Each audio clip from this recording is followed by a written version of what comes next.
Buenas tardes. Muy buenas tardes a todos y todos quienes nos escuchan. Estamos hoy aquí para tener una reunión de conversación con el motivo de la publicación reciente de un número temático o una sección temática de la revista Desacatos, y hoy nos reunimos para conversar sobre ella. Es una sección dedicada a las mujeres y los pueblos originarios en la lucha por la vida. Y comienzo por decir muy brevemente que la revista en la que esto se ha publicado es una de las revistas que publica el CIESAS. Tiene una periodicidad cuatrimestral, se publican 3 números al año, y es una revista de ciencias sociales que divulga avances y resultados de investigación en las disciplinas que se cultivan en el CIESAS, que incluyen antropología, historia, lingüística y otras ciencias sociales como geografía, sociología, ciencia política. Es una revista plural y multidisciplinaria que tiene como misión principal dar a conocer avances y resultados de investigación sobre problemas sociales relevantes de una manera plural y basada en el concurso de disciplinas diversas. Como ustedes verán, con quienes hoy van a tomar la palabra, procedemos de disciplinas diversas y tenemos puntos de vista que permiten una conversación amplia sobre los temas que aquí se tocan. La idea de la revista es publicar textos inéditos de profesoras y profesores de distintas disciplinas sociales y humanísticas, y privilegia también la aportación a la reflexión contemporánea sobre el papel de las personas en la sociedad y sobre las dificultades que estas personas enfrentan en su vida cotidiana, pero también en sus proyecciones y sus planes a futuro. Entonces, la idea de hoy es tener una conversación en relación con el tema principal de la revista, que como ustedes verán es fundamental en la construcción del México de hoy.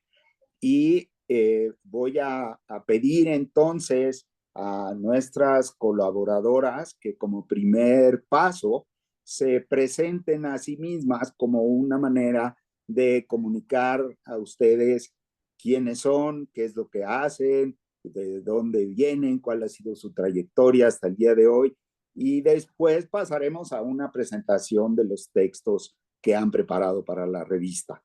Así que les paso la palabra y quizás conviene hacerlo en en el, en el orden en el que están publicados los textos en la revista, si así les parece. Así que doy la palabra primero a Xochitl Leiva, por favor, y después pasaremos a María Patricia Pérez Moreno, a Verónica Yiquelma, a Cice y a Claudia Briones posteriormente.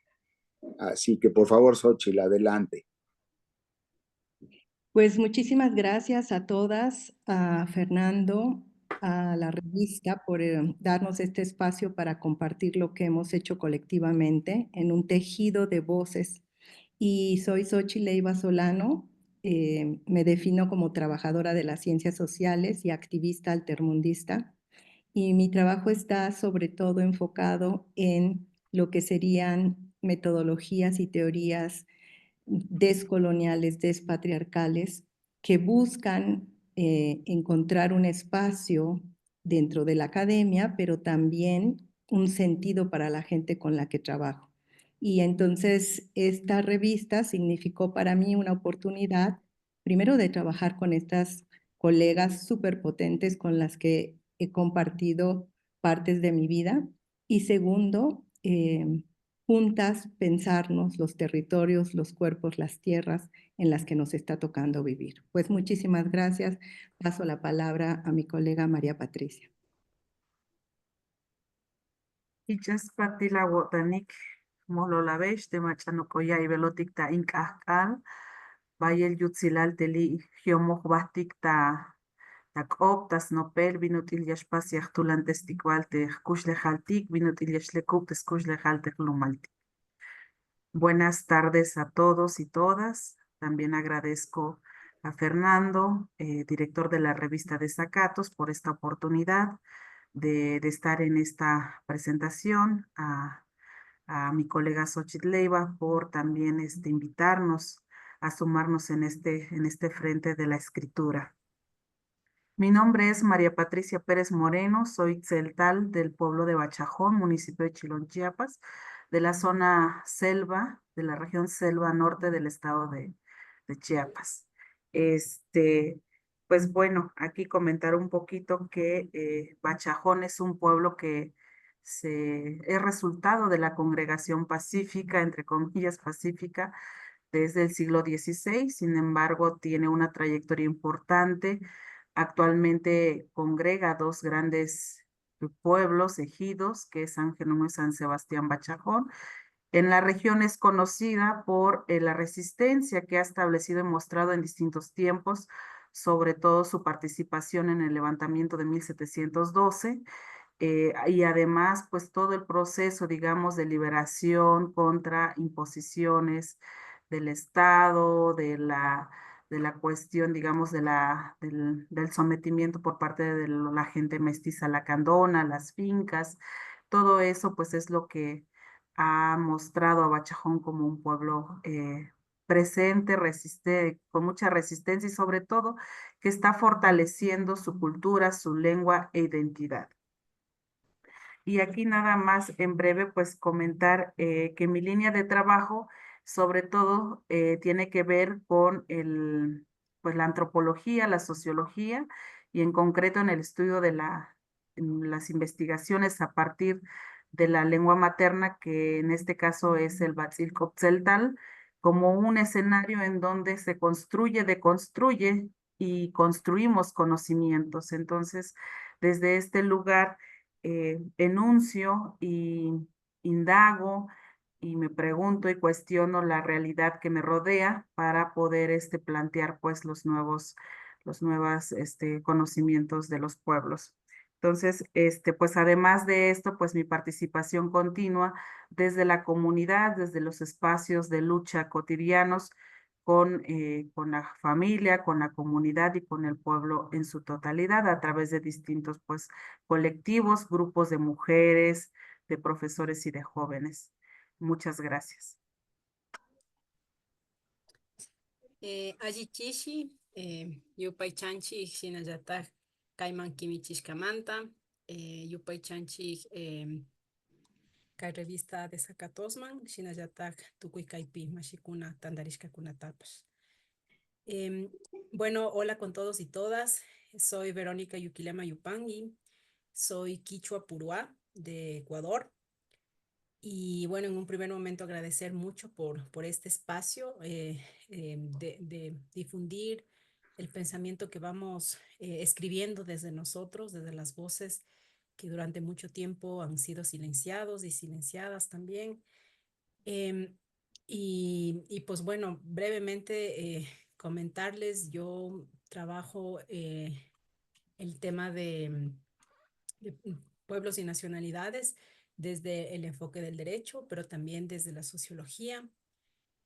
Soy una quichua de la ciudad, ¿no? Eso es algo muy reciente, creo, ya desde un poco nuestras nuevas generaciones.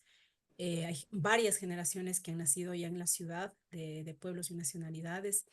Y pues me identifico así porque creo que es importante también mencionar que desde las ciudades estamos también recreando la comunitariedad, ¿no? Y que un poco también descentrar esta idea de la comunidad y la ruralidad junta, ¿no? Sino que entendemos la comunidad como este espacio que vamos recreando desde donde estamos.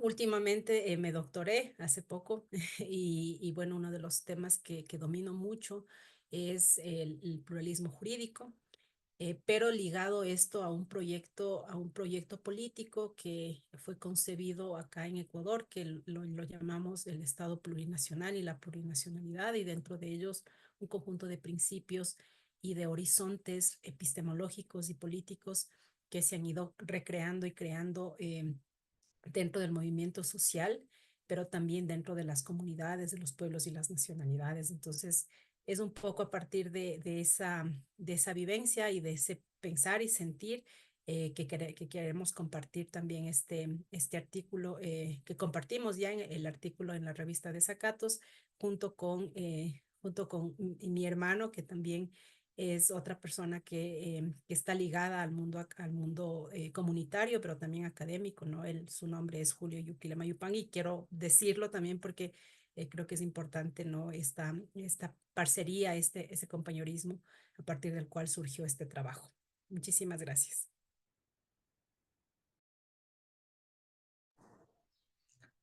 Bueno, muy buenas tardes también. Mi nombre es Aziz Aslan. Yo soy de Kurdistán. Bueno, aquí en la revista está participando Argentina, Ecuador, México y Kurdistán. ¿Qué tiene que ver con ese territorio? Es que ahí me uno con ustedes porque somos un pueblo en la lucha. Eh,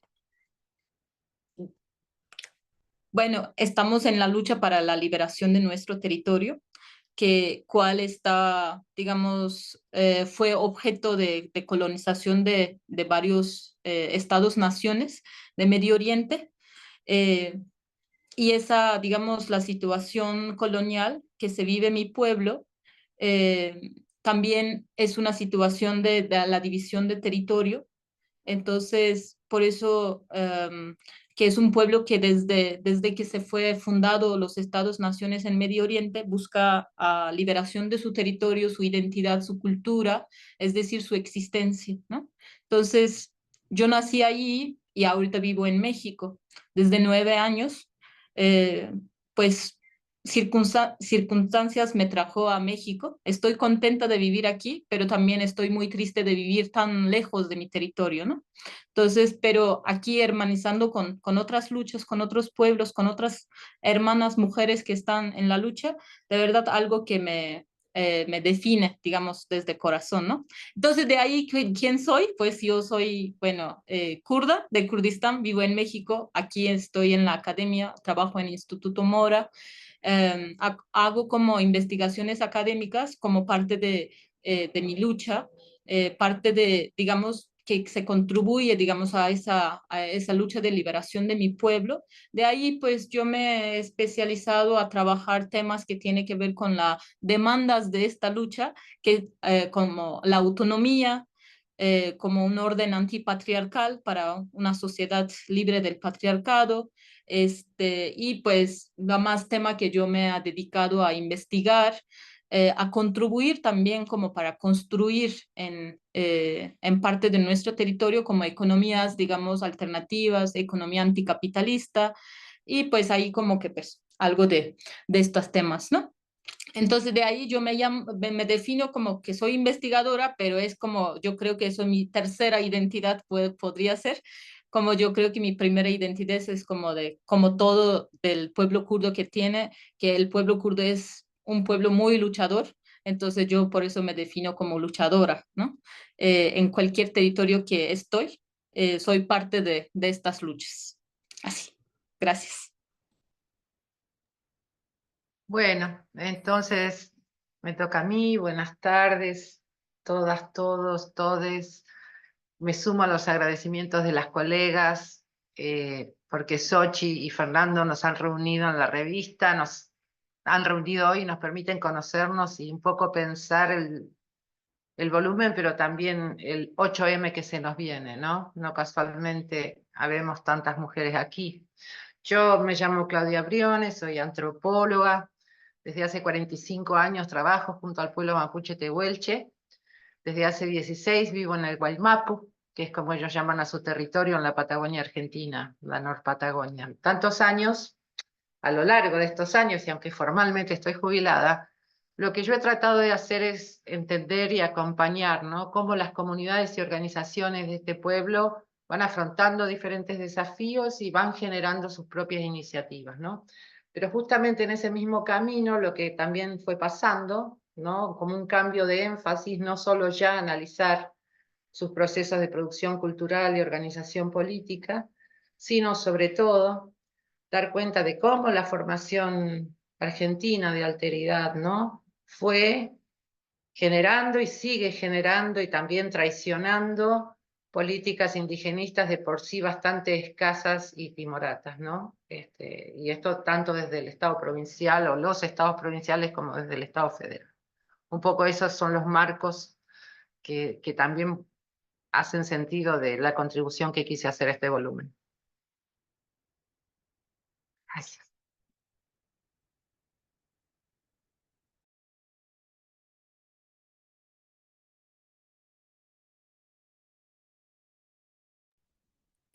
Tu micrófono, Fernando, no. Ya,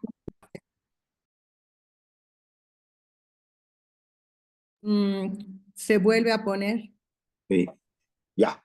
Creo que sí, ahora sí. Muchas gracias por sus presentaciones. Pues, la intención ahora pues es que podamos pasar a la parte más rica de esta reunión, que es la discusión, bueno, la presentación y luego la discusión de lo que ustedes han propuesto en sus artículos. Para esto habíamos pensado en hacer un par de preguntas que nos permitieran avanzar hacia allá y mantener muy flexible la participación. Así que comenzaré por preguntarles a cada una de ustedes qué plantean centralmente en su artículo, tanto en lo teórico como en lo político. Y puedo en el mismo orden darles la palabra a todas. Y para la siguiente pregunta, a lo mejor lo invertimos para que haya posibilidad de más diversidad. Así que de nuevo vamos con Xochitl, por favor. Bueno, antes de pasar a decir muy resumidamente en el tiempo que nos han asignado de qué va esta presentación, quisiera también mencionar a Jorge Alonso, quien hace el comentario, y pues en algún modo parece perturbador porque el número está basado en las voces de mujeres. ¿Y por qué poner un comentarista hombre? Bueno, por una sencilla razón. Muchas de aquí caminamos en nuestros territorios indígenas en donde las mujeres por sí tienen sus propios espacios, reclaman sus propios espacios, pero también luchan con los hombres, hombro con hombro. Y muchas de nosotras tenemos una relación de ese sentido con los compañeros de nuestras vidas, caminar hombro con hombro. Entonces, en esa lógica comunitaria, en esa lógica de caminar juntas y juntos, es que también el Doc Alonso, quien es un trabajador de las ciencias sociales del CIESAS Occidente, está en un comentario al final.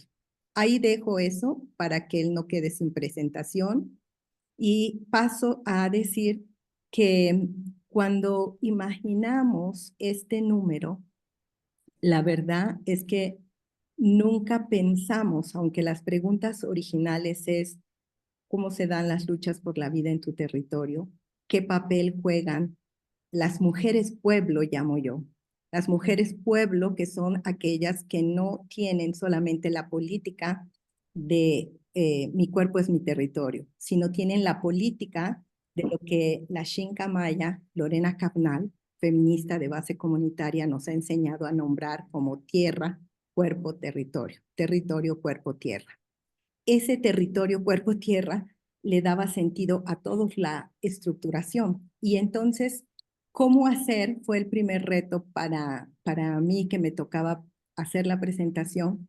¿Cómo hacer para que lo que cada una de las que estaban invitadas a escribir, estas 4 compañeras, colegas que vemos ahora, no fueran metidas y subsumidas en un marco teórico, sino que cada una tuviera su propia voz y su propia manera de entender y de compartir? Entonces, para mí quedaba algo muy claro, que lo que me interesaba más que nada es cómo en el sur global, y por eso la compañera kurda mexicana está incluida, cómo en el sur global hoy tenemos como una manera bastante normalizada y aceptada de hablar de las luchas por la vida. No es una categoría dada, no es una categoría impuesta, es una categoría que ha emergido política y analíticamente en los debates políticos y en los debates académicos, porque hay mujeres y pueblos, niñeces, juventudes, ancianos, ancianas, mayores, que están poniendo la cuerpa en el primer frente. Y lo están haciendo no solo en el sur global, lo están haciendo también en el norte global. Entonces, el interés más académico, por decirlo así, para mí fue mostrar cómo habíamos transitado las que empezamos hace 45 años, como bien decía Claudia, las que ya tenemos 45 años en este ajo, cómo habíamos empezado a trabajar las categorías de movimiento social y cómo nos había hecho en ese momento mucho sentido entrar al campo de los movimientos sociales. En esa época no hacíamos una crítica que hoy podemos hacer al masculinismo abstracto que contiene ese concepto. Lo que en ese momento nos era importante era visibilizar dentro de los estudios más institucionales que había gente luchando en diferentes partes de diferentes maneras. Hoy hemos dado un giro muy importante, un giro ontoepistémico, teórico, político, en donde estamos hablando ya no solo, claro que alguien puede hablar de movimientos sociales en su proyecto de investigación, pero hoy lo que está resonando son estas luchas de la vida, enfrente de horror, de muerte, de violencias, en el mundo de diferentes maneras. Entonces, para mí ese giro tenía que ver con comprender y un quehacer encarnado, posicionado, situado en clave femenina, tanto en lo positivo como en lo negativo. En lo positivo, en reconocer el papel tan fuerte que han tenido las mujeres para la construcción de las luchas en general y en particular las contemporáneas que estamos abordando en este número, pero también en negativo, cómo el cuerpo de las mujeres hoy en diferentes partes del mundo está sometido sobre feminicidios y femicidios y cómo eso está constituyendo la realidad de muchas mujeres. Finalmente, para cerrar estas ideas políticas académicas, porque bueno, no se puede separar en todo el número, lo que vamos a encontrar es que lo político es académico y lo académico es político y lo personal es colectivo y lo colectivo es personal y el territorio y la tierra y el cuerpo están dando vueltas en los diferentes textos, pero algo que quisiera decir es que de alguna manera todo esto resonaba claramente con lo que en los territorios zapatistas, las mujeres zapatistas han venido mostrándonos con su lucha de base territorial, lo que las mujeres kurdas han llegado hasta Chiapas a compartirnos, pero también desde la vida cotidiana, y ahí el papel de investigadoras como María Patricia me enseñaban todo un mundo de vida cotidiana. Yo no voy a hablar sobre eso porque María Patricia está aquí para hablar con su propia voz, pero toda la dimensión política que no solo era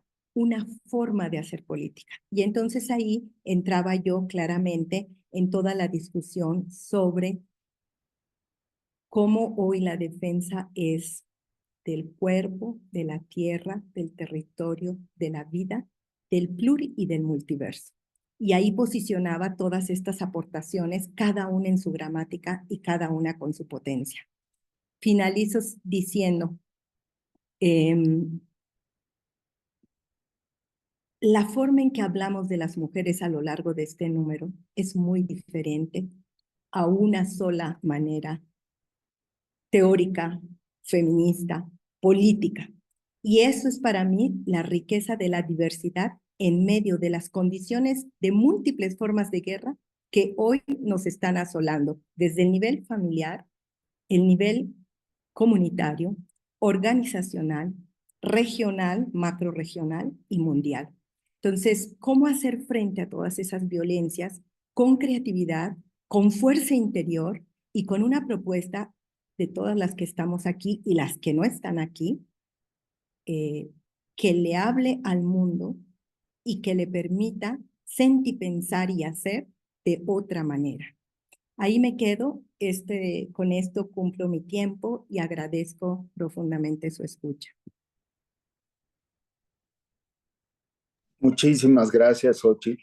Damos la palabra, por favor, ahora a María Patricia, si nos hace favor de comentarnos qué es lo que centralmente propuso en su artículo, en lo teórico y en lo político, y a qué debates considera que está contribuyendo y donde vemos una aportación. Muchas gracias. Muy bien. Pues bueno, aquí comentar que el texto de este artículo que tiene que ver con cuál es la vida y la existencia de las mujeres celtales y sobre todo por cómo esta vida tiene que ver también con su búsqueda, con la lucha de nosotros por un reconocimiento parejo con los varones de nuestra propia comunidad, pero además con los varones de las distintas sociedades y de las distintas comunidades, ¿no? Entonces, este texto se pensó primero para visibilizar todo el conocimiento y las acciones y prácticas que hacen las mujeres en su cotidianidad.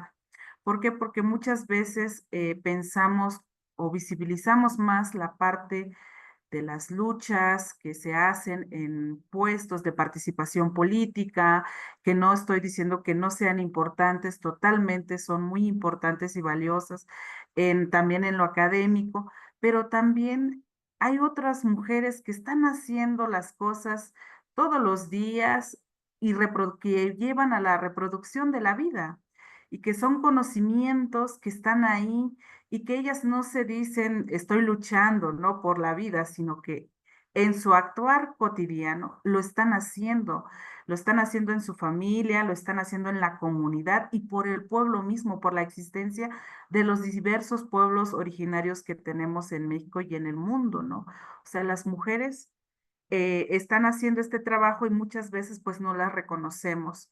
¿Por qué? Pues porque la visión occidental nos ha dicho que este trabajo cotidiano no es importante, porque no se ve o porque es algo que se hace con frecuencia. Pero cuando vemos, pues es que es muy valioso porque sin el trabajo de las mujeres celtales, de nosotras, de nuestras abuelas, de nuestras hermanas, de nuestras vecinas, no pudiera darse la vida. Y vida entiendo en el tema de la reproducción de la milpa, del frijol, del maíz, de la reproducción de los alimentos cotidianos, de los conocimientos que se van transmitiendo de generación en generación. Entonces, creo que ese es el primer aporte, visibilizar que este texto pues es una voz colectiva de las mujeres celtales de esta región, que en otros momentos también ya se han presentado, pero creo que es una oportunidad para visibilizar y posicionar la voz de nosotras como mujeres celtales que estamos también incursionando en la academia, ¿no? Y algo importante también que lleva a esto es que muchas de las acciones con las que nosotros estamos luchando cotidianamente, primera con la existencia misma, luego con las múltiples violencias que encontramos en nuestra comunidad, por ejemplo, la desvalorización, la discriminación por ser mujer, el tema de las violencias por el alcoholismo, la drogadicción presentes en nuestras comunidades y regiones, el tema de la violencia, digamos, a nivel del lenguaje del celtal presente hoy en día a partir de palabras muy concretas en celtal, pues muestran como toda una visión hacia la mujer, pero cuando nosotros hacemos la reflexión, pues son realidades que vienen prácticamente, se inician con la colonización.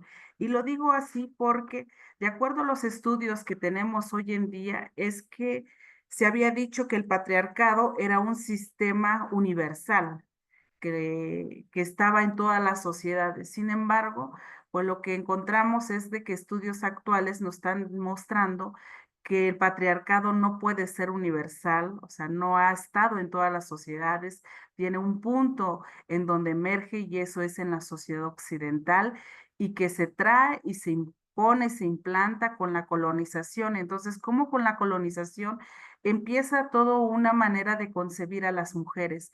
El estatus importante que tenían las mujeres mayas se desvaloriza ¿Por qué? Porque pues se impone esta visión occidental a través de la ley, de la lengua castellana, a partir de la religión católica, del sistema ideológico que se trae, ¿no? Entonces hay toda esa visión y ese es el debate que hacemos aquí en cómo nosotros no podemos dar por hecho que la situación de las mujeres celtales, indígenas que vivimos hoy, la violencia que nos acecha, no es inherente a la cultura maya, sino que es producto de la historia, es producto del contexto histórico que nos ha tocado vivir, primeramente en la colonización y luego en la época independiente, pues aunque se haya acabado la colonización a nivel, digamos, político, toda su ideología pues sigue permeando hasta hoy en día. Y eso lo mostramos justamente a través de los resultados que vamos teniendo al investigar la lengua propia. En el Batzilkov Tzeltal encontramos palabras que nos muestran estos cambios de pensamiento. Como en el pensamiento tzeltal encontramos hoy en día palabras como el ants, ansat, sgelata ans, que aluden a la mujer como en un sentido peyorativo, lo usan los varones, pero como esto es producto de esta visión. Y lo decimos así porque hay otras palabras en el propio idioma donde muestra la importancia de hombres y mujeres por igual, en donde no está en el centro del pensamiento los hombres.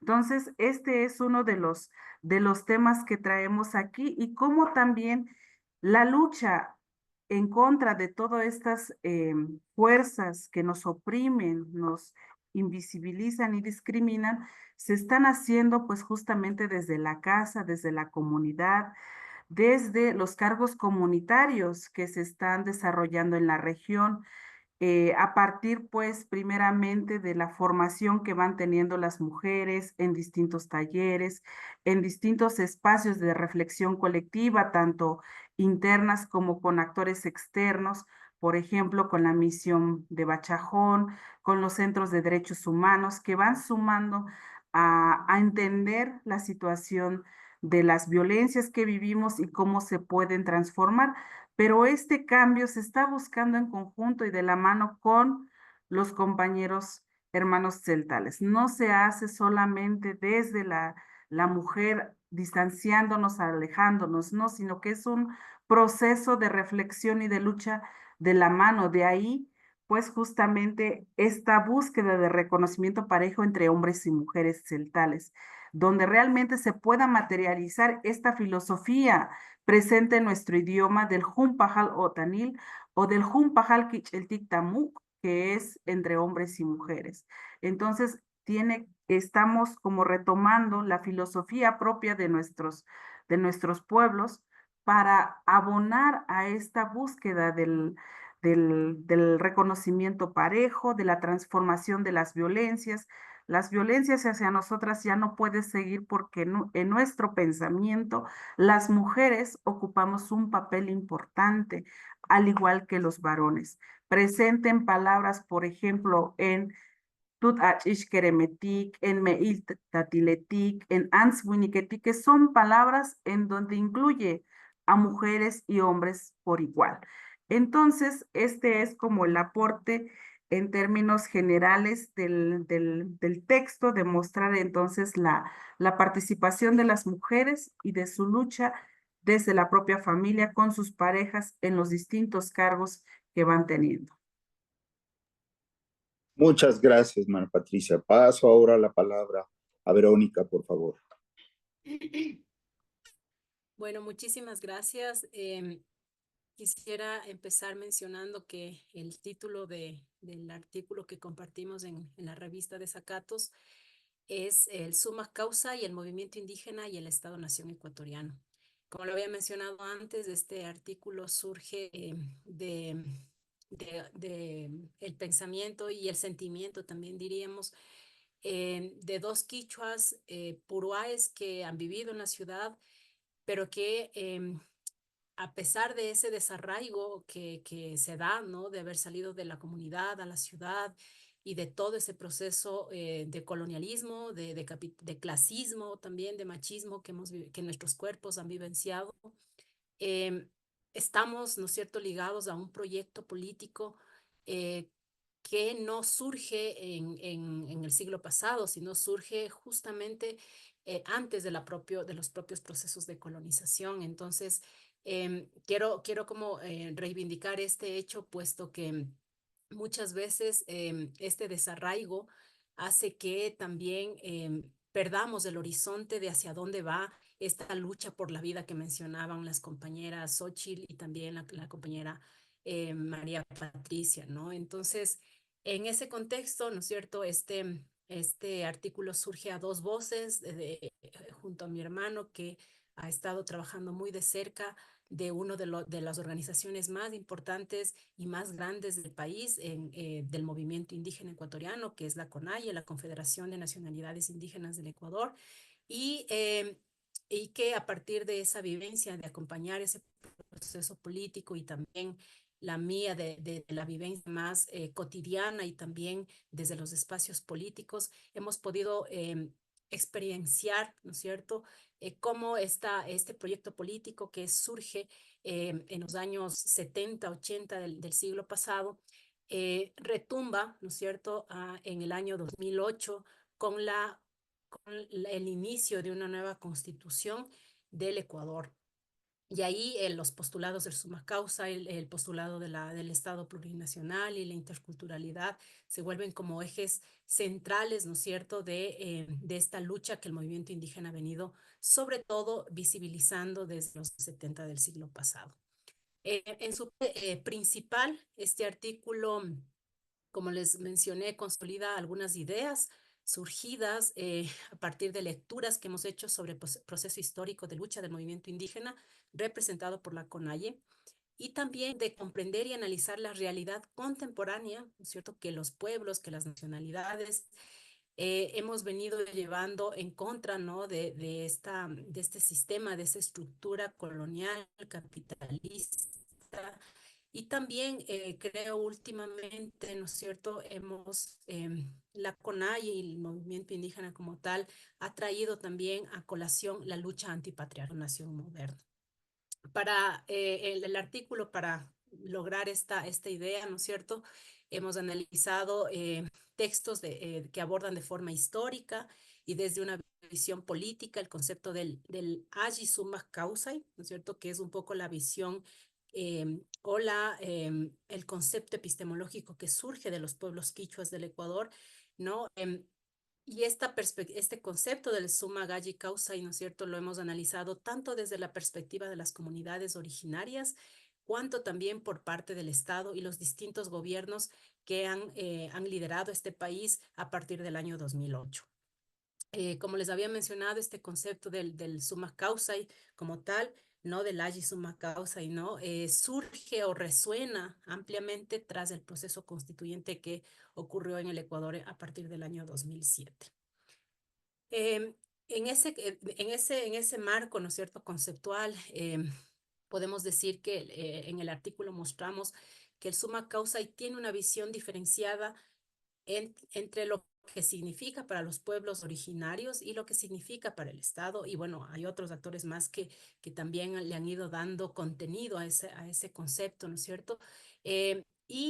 Podemos decir, ¿no es cierto?, que desde la visión de los pueblos y nacionalidades que concibieron, ¿no es cierto?, o que viven summa causae, este summa causae, este agi causae es vivir finalmente en condiciones de dignidad, ¿no? La dignidad no solamente en lo individual, sino sobre todo en lo familiar y en lo comunitario, en lo espiritual y en la relación también con la naturaleza. En suma, ¿no?, después de este análisis, podemos decir que el agi summa causae es no vivir en el yaqui causae, ¿no? Estas terminologías surgen de nuestra lengua quichua, y el yaqui causae evidentemente es lo opuesto al agi summa causae. El yaqui causae, por tanto, sería una vida de escasez, sin acceso a tierra, sin acceso a educación, impedidos de celebrar y vivir la espiritualidad, en suma, despojados, ¿no es cierto?, del ser y del estar como pueblos originarios. Entonces, estos dos conceptos de la y summa causa y dentro de la visión de los pueblos y nacionalidades es, ¿no es cierto?, la génesis de por qué hemos luchado durante todos estos siglos para finalmente vivir con dignidad. Además, ¿no? También encontramos en esta búsqueda bueno, cuál es de dónde surge el summa causa, ¿no es cierto? Hemos también llegado a la conclusión de que existe una perspectiva epistemológica y política del summa causa. Y esto se da a partir de los debates realizados dentro de la CONAIE, dentro de esta organización más grande del movimiento indígena ecuatoriano. Y esto muestra, ¿no es cierto?, que en estos debates la CONAIE concibe al summa causa como el horizonte paradigmático que demanda la construcción de un Estado bajo la noción de la existencia de varias naciones. Estas naciones con formas de concepción de la vida diferentes, ¿no? Es decir, naciones o nacionalidades con epistemologías propias sustentados en un paradigma, que es el paradigma comunitario. Como habíamos mencionado hace un momento, entendemos que el summa causa ya llevado a cabo por parte del Estado, ¿no? A partir de la Constitución del año 2008, responde a una visión, ¿no es cierto?, que busca simplemente medir el summa causa en números, en indicadores, en postulados, ¿no es cierto?, lejos de una visión comunitaria o de respeto a la diversidad de naciones existentes. Por tanto, evidentemente hay una distancia entre lo que las comunidades, los pueblos y las nacionalidades conciben como summa causa y lo que el Estado en efecto ha ido traduciendo, ¿no?, a partir de políticas, a partir de postulados dentro de la estructura del Estado. También debemos decir que junto a este marco conceptual, ¿no es cierto?, el artículo también muestra datos de cómo o de cuál es la realidad de los pueblos y nacionalidades en la actualidad, ¿no? Y llegamos también a entender a partir de esa realidad, ¿no es cierto?, cuál ha sido la lucha del movimiento indígena en contra de los últimos 3 gobiernos del Ecuador, ¿no? Tanto el gobierno autodenominado del siglo XXI, Rafael Correa, Lenín Moreno y Guillermo Lasso. O sea, cómo estos gobiernos, ¿no es cierto?, han sido confrontados por el movimiento indígena, y para esto mostramos también las razones de fondo ligadas sobre todo a la desigualdad estructural, ¿no es cierto?, que en último caso dieron luz a los últimos levantamientos ocurridos en el año 2019 y 2022.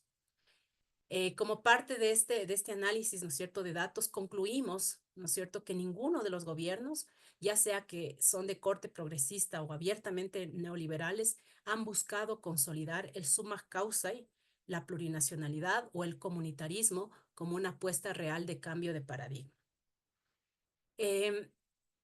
Entonces, frente a esta necedad, digamos, del Estado-nación moderno, también el artículo busca mostrar entonces cuál es el aporte, ¿no es cierto?, que los pueblos y nacionalidades vienen construyendo a partir de vivir y hacer en la práctica el summa causa. Entonces ahí mostramos también las formas más contemporáneas que los pueblos y nacionalidades han desarrollado desde abajo, decimos, ¿no?, para vivir el summa causa y construir el Estado plurinacional a partir de poner en práctica su visión y su perspectiva comunitaria. De esta forma, el artículo da a conocer el poder que tienen los gobiernos comunitarios, ¿no?, tanto en la ruralidad como en la urbanidad. Ahí damos a conocer experiencias prácticas y reales, ¿no?, de cómo ya en las ciudades, por ejemplo, se vivencia el comunitarismo, ¿no? Cómo esto se ha ido desarrollando ya no solamente en la ruralidad, sino también dentro de los espacios urbanos. Y también mostramos cómo este summa causa y esta plurinacionalidad se va tejiendo también de la mano de la religiosidad y también evidentemente criticando, ¿no?, por todo lo que hay detrás del cristianismo como tal. También damos a conocer ejemplos de la administración pública y comunitaria del agua, ¿no? Cómo a partir de esas experiencias se va construyendo desde abajo el summa causa y la plurinacionalidad. Para finalizar, solamente queremos como conclusiones, digamos, este pequeño recorrido que hemos hecho respecto a estos conceptos del summa causa y de la plurinacionalidad y de la historia del movimiento indígena, creemos evidentemente que el summa causa concebido desde los pueblos y nacionalidades dista mucho de cómo se ha puesto en práctica a partir del Estado, ¿no? Este postulado del summa causa. También queremos mencionar, ¿no es cierto?, que a pesar de eso, a pesar de que el Estado sigue dominando su visión que es una visión occidental, monocultural, el summa causa sigue vivo y sigue practicándose en la vivencia comunitaria. Y a partir de eso, su lucha sigue siendo en contra del Estado neocolonial, buscando la reivindicación del Estado plurinacional. Entonces creemos también que a pesar de que existe esta distancia entre el Estado, nación moderno, occidental, eurocentrado, y el movimiento indígena, a pesar de eso, sería muy importante, ¿no es cierto?, que haya una articulación, por ejemplo, para experiencias en este sentido de fusión, ¿no es cierto?, pública y comunitaria, que evidencien de alguna manera que es posible, ¿no es cierto?, construir un Estado plurinacional real. Entonces, es un poco lo que hemos querido compartir en este artículo, ¿no? O sea, cómo en las experiencias concretas, los pueblos y nacionalidades originarias de Ecuador hemos construido, ¿no es cierto?, nuestra autonomía, nuestra autodeterminación, y con ello también esta idea que surgió hace muchas décadas atrás de construir finalmente el Estado plurinacional, pero también, ojalá, y en algún momento también la plurinacionalidad. Entonces lo dejaría por ahí para dar paso al resto de compañeras. Muchas gracias, Verónica. Asís, por favor, adelante con su presentación. Sí, muchas gracias. Bueno, Xochitl cuando me invitó para participar a esa dossier, y me dijo, ¿no? Como que lo que queremos que ese número se trata sobre las luchas por la vida. Y ahí, pues yo lo que pensé, cuando nosotros, y además como con esa presión, ¿no? Como precisión de que estamos en la casi es Tercera Guerra Mundial, estamos como en los territorios, estamos viviendo una fuerte violencia, pues lo que estamos viviendo en realidad día por día como que a muerte, ¿no? Entonces, eso fue como diálogo con Xochitl, ¿no? Y enfrente de esto, como las luchas por la vida, dijo. Entonces, muchas veces, yo creo que cuando nos decimos, cuando hablamos de colonización, cuando hablamos de guerra, cuando hablamos de violencia, y cuando enfrente de esto, cuando nosotros estamos diciendo que estamos luchando por la vida, en realidad estamos diciendo algo muy valiente, pero a la vez como que parece que simplemente estamos resistiendo, ¿no? Entonces, por eso yo lo que intenté un poquito a abrir en las discusiones, lo que estamos no es simplemente es una resistencia así de pasivamente como que lo que estamos confrontando, más bien como que estamos desde esas luchas por la vida, están construyendo las vidas en los territorios. Aún a pesar de toda la muerte, a pesar de toda la violencia, tenemos como formas que hemos construido las vidas como desde siglos, y estamos siguiendo con este cargo en nuestros territorios, sobre todo como mujeres, ¿no? Entonces, por eso yo titulé mi artículo la lucha kurda y autonomía democrática, cooperativas para la autogestión de la vida en Rojava. Es decir, como mi artículo se trata mirar a la más pequeña parte de Kurdistán, que es Rojava, digamos, es la parte de Siria. Me imagino que la parte más conocida de Kurdistán, de hecho, por la lucha de última década que está dando como las mujeres kurdas allá.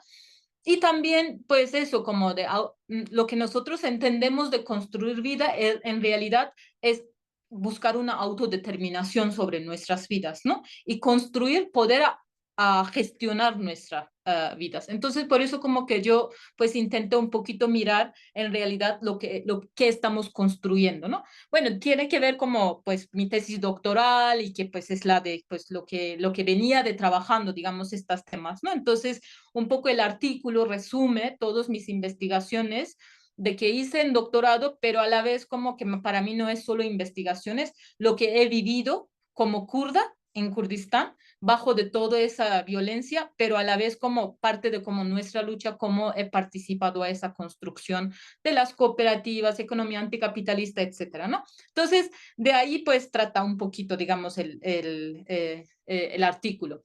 Pero a la vez como que pues hay siempre una dificultad de escribir sobre Kurdistán en la lengua castellana, ¿no? Hay que traducir muchas cosas, pero sobre todo hay que contextualizar. ¿Qué significa Kurdistán? ¿Qué significa la lucha kurda? ¿Cuál es la historia del pueblo kurdo? ¿No? Entonces, por eso, pues hago un recorrido, digamos, ¿no?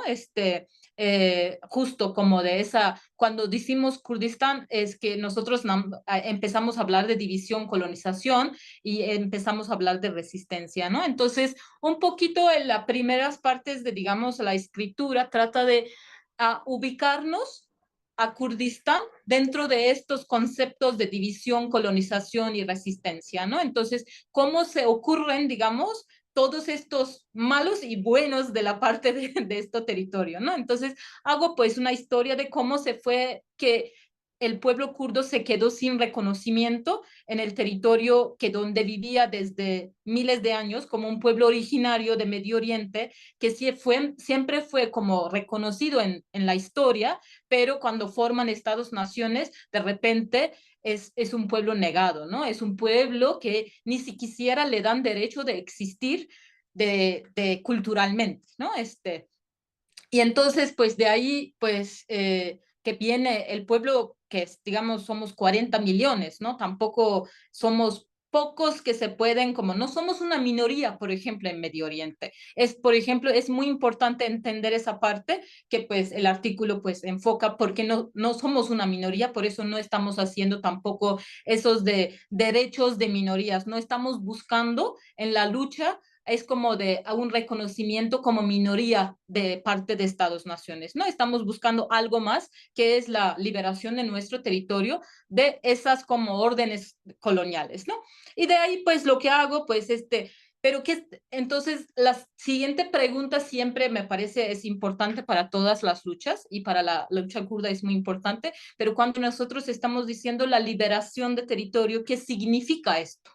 Es decir, cuando decimos liberación nacional, liberación de territorio, liberación de los kurdos, ¿qué estamos diciendo? Pues hay muchas ideas, ¿no? Como de, entonces yo hago una pequeña discusión ahí como sobre los debates de la liberación de Kurdistán, ¿no? Obvio, por ejemplo, hay ideas de que, por ejemplo, liberación a través de formar un Estado-nación, ¿no? Como, por ejemplo, o como de simplemente un reconocimiento de un Estado, como compartir una hegemonía territorial, pero esos, por ejemplo, desde la lucha que yo donde me ubico, la lucha que el pueblo kurdo, digamos, como defiende, pues, digamos, formar un Estado-nación o como un reconocimiento o compartición de hegemonía no significa libertad. Significa algo, significa quizás algunos derechos fundamentales, pero la liberación en sentido como real, pues todavía está, digamos, en debate, ¿no? Entonces, por eso, pues traigo esos debates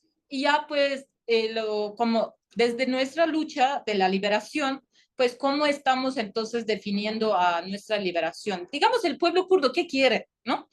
Un poquito la pregunta es esto, lo que estoy contestando. Y bueno, el pueblo kurdo pues a lo largo de historia quiso siempre la libertad y siempre definió diferentes horizontes políticos para llegar a esa libertad. Hoy en día, pues sí tiene un horizonte bastante interesante, un horizonte que realmente es muy revolucionario, que no es revolucionario del siglo pasado, como no es como que simplemente de búsqueda de un socialismo, ¿no? Un comunismo, es que como la historia real del socialismo que no. Entonces, Ya se pasaron 7 minutos, qué bueno. Entonces, pues ahí se trata entonces un poquito, digamos, mi artículo, pues entro pues discutiendo, dando como pies cuál es Rojava, cuál es su situación, cuál fue la revolución de Rojava y cómo se está construyendo, digamos, a esta revolución desde 2012, ¿no? Solo una pequeña cosa que le voy a decir, como que hay un título en artículo, dice la primavera árabe y el verano kurdo. Nosotros en Kurdistán, en Mesopotamia, en la primavera nace todo, es decir, como levantamientos, luchas, revoluciones, nacen en las primaveras, porque en la primavera significa que nace también la naturaleza pero cuando nace la naturaleza nosotros trabajamos porque tenemos que producir. Entonces, pero el verano kurdo, ahorita lo que estamos viviendo, como porque en verano nosotros convivimos con nuestros vecinos, con nuestros pueblos, en nuestro territorio, es decir, disfrutamos nuestro territorio. Entonces, lo que quiero decir es que el verano kurdo está ocurriendo, el pueblo kurdo ahorita está viviendo en su territorio con la libertad que hasta ahora ha construido en estos todos primaveras. Entonces, pues el artículo trata de esto. Muchas gracias. Muchas gracias, Is. Por favor, ahora pasamos la palabra a Claudia. Sí, gracias. Estaba yo también haciendo memoria, ¿no? En mi caso, cuando Sochi me invitó a contribuir en el volumen sobre luchas por la vida, yo estaba muy tomada por procesos que venían escalando, al menos desde 2017, en Norpatagonia, ¿no? Que eran de una gran denostación de las reivindicaciones del pueblo mapuche, que no solo se habían nacionalizado, antes permanecían a niveles más locales, sino que además devinieron en criminalizaciones, asociaciones de terrorismo, una desaparición seguida de muerte en un contexto de recuperación de tierras y otros 2 asesinatos en contextos semejantes. Recuerdo también que 8 mujeres en una de las desalojos habían sido detenidas con sus criaturas. En esa conflictividad empezó a pasar que los antropólogos y antropólogas empezásemos a ser convocados para dar testimonios expertos en juicio, ¿no? Generalmente a demanda de las comunidades, las organizaciones y sus abogados, ¿no? Y eso fue como, estaba muy con eso en la cabeza. Y siempre se espera de la antropología, ¿no? Que expliquemos las maneras propias de hacer mundo de los indígenas, pero lo que yo estaba aprendiendo y me estaba proponiendo como dirección de lo que podía hacer, estaba aprendiendo cuán urgente es invertir la carga de la prueba, y uso ese lenguaje judicial a propósito, ¿no? ¿Qué quiere decir invertir la carga de la prueba? Un poco demostrar cómo ciertas persuasiones ideológicas, pero también epistemológicas y ontológicas del discurso jurídico y de la sociedad no indígena, ¿no? En su mayoría, están un poco en el corazón de esas prácticas de descalificación y de ninguneo de las luchas indígenas, que lo único que hacen, ninguneo, que lo único que hace es exasperar las formas de demandar y por ende las conflictividades, ¿no? Entonces, sobre todo en contextos que empezaban a asomar, donde ya no se estaba discutiendo si y cómo implementar los derechos indígenas, sino la misma legitimidad de los derechos indígenas en Argentina, ¿no? Algo que está mandatado constitucionalmente. Por eso, para el texto de desacatos, lo que yo pensé que debía hacer, ¿no? Era poner en contexto un poco esos procesos de recuperación territorial que generaron mayor acoso y mayor fricción ideológica, como decía, pero también ontológica y epistemológica con el sentido común dominante, para un poco encontrar, ¿no? Esas razones hegemónicas más recurrentes que más se replican para descalificar y para judicializar, ¿no? Entonces, un poco la idea era buscar siempre cuáles son esas formas, esos presupuestos del sentido común dominante, ¿no? Que llevan a difamar, que llevan a criminalizar. Y ahí lo que fui encontrando, y que se empezaban a replicar en muy distintos lugares en el país, ¿no? Entonces ahí lo que empecé a identificar son como 3 operaciones político-semióticas bastante reiteradas, para descalificar, ¿no? Las luchas por la vida. Hablo del pueblo mapuche, pero estaban exacerbadas, pero también empezamos a escucharlas para otros casos, ¿no? Y que eran repetidas por distintos actores públicos y privados, ¿no? Esas tres operaciones. Por un lado, bueno, anidar casi sin discusión los intereses soberanos del país con intereses económicos de ciertos sectores, que obviamente no eran los pueblos indígenas, ¿no? Después, una también recurrente práctica de afirmar diferencias entre mapuches legítimos e ilegítimos, pero acabar englobando metonímicamente ciertas recuperaciones, ¿no? como indicadores de la peligrosidad de todo el pueblo mapuche, ¿no? Y después, bueno, una extranjerización de los reclamos en el doble sentido de decir, bueno, los mapuches son chilenos, no son pueblos originarios de Argentina, por un lado, pero además vienen siendo financiados y están vinculados con agencias extranjeras que lo financian y que lo que buscan es socavar la soberanía del país. Bueno, pero así, estas eran las superficies de emergencia en los discursos, ¿no? Pero en el fondo, lo que a mí me interesaba encontrar son como cuáles son los presupuestos indiscutidos sobre lo que todo esto se puede basar y enunciar. Y un poco la idea es unas nociones que esencializan, homogenizan y racializan de manera completamente unidireccional las pertenencias indígenas, ideas muy deshistorizadas y cristalizadas de comunidad indígena, que el discurso jurídico replica también, y sobre todo, lo que se estaba haciendo muy evidente, un ofensivo menosprecio por cualquier idea de razones espirituales como cuestiones demasiado intangibles, en todo caso meras creencias un poco atávicas que no tienen valor como argumento público, ni racional, ni válido para justificar demandas, ¿no? Así que bueno, un poco era como tratar de entender la colonialidad de la realidad tal como se encarna en Argentina, en mi país, ¿no? Y eso que impide escuchar qué, cómo y por qué los pueblos indígenas demandan lo que demandan, ¿no?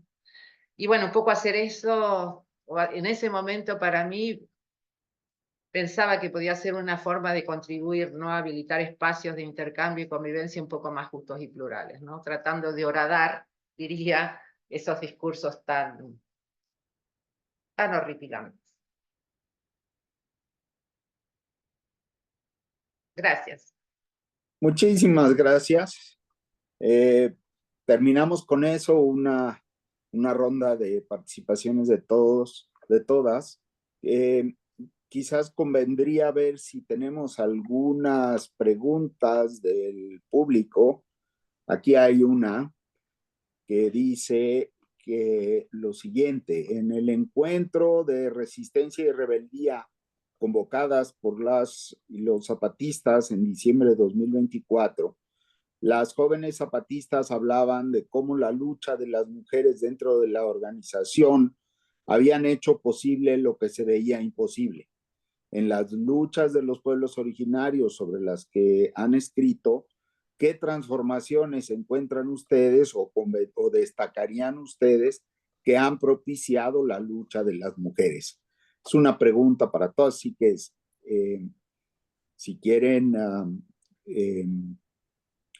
yo les había propuesto que fuéramos al revés ahora, en el orden. Si están de acuerdo, le daría primero la palabra a Claudia y de ahí vamos hacia al revés de la lista inicial.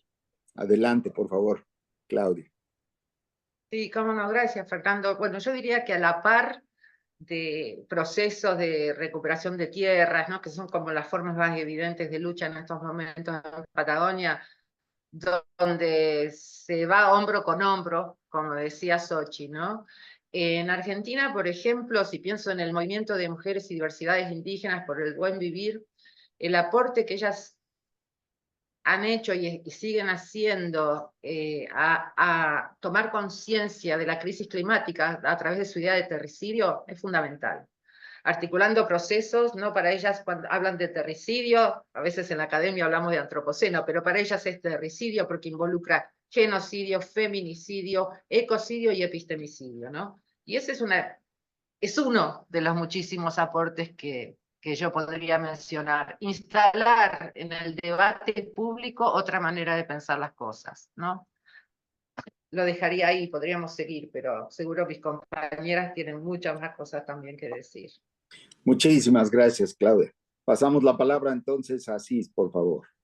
Sí, pues contestando la pregunta, yo creo que como en todo el mundo pues hablan de nosotras como las kurdas, pues es que yo creo que es algo evidente que nuestra lucha es antes de todo, pues es la de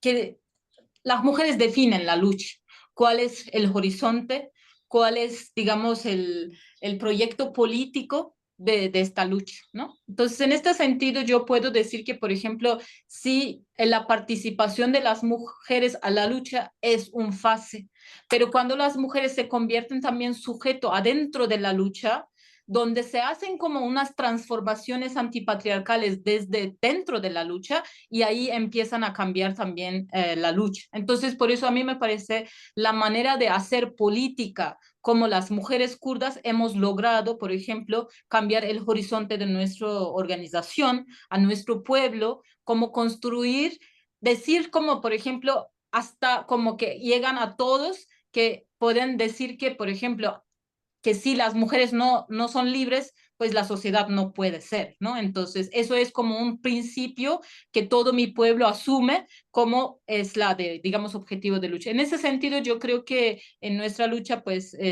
la presencia de las mujeres es más allá de como una presencia física, es una presencia profunda, teórica, epistemológica y también como muy política.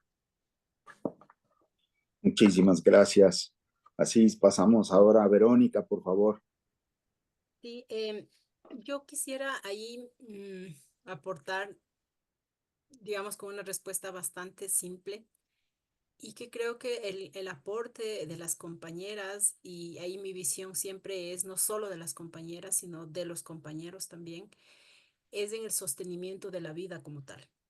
Y no solamente dentro del espacio público, sino también y sobre todo, diría yo, dentro del espacio privado. Y eso puede, digamos, ahora me atrevo a decir eso, considerando incluso que puede ser disonante a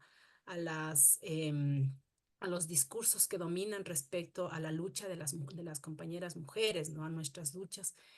Y yo para eso quisiera como recordar una conversación que tuve con una compañera mientras hacía mi tesis doctoral también, lo que tenía que ver con justo lo que estamos hablando ahora. em, y me refería, ¿no? O sea, que, ¿qué es lo que pensaba ella sobre el aporte que tenemos nosotros como mujeres dentro de la vida comunitaria? Y ella decía, a mí me parece importante que tenemos que reivindicar nuestros espacios privados, esos espacios que han sido considerados domésticos, ¿no es cierto? Donde se dice que no hay trabajo y empezar a valorar eso, empezar a valorar el sentido político que tiene la cocina, por ejemplo, decía ella, ¿no? Y cómo la cocina, a partir de la elaboración de los alimentos, a partir de eso, cómo sostenemos nosotros la vida.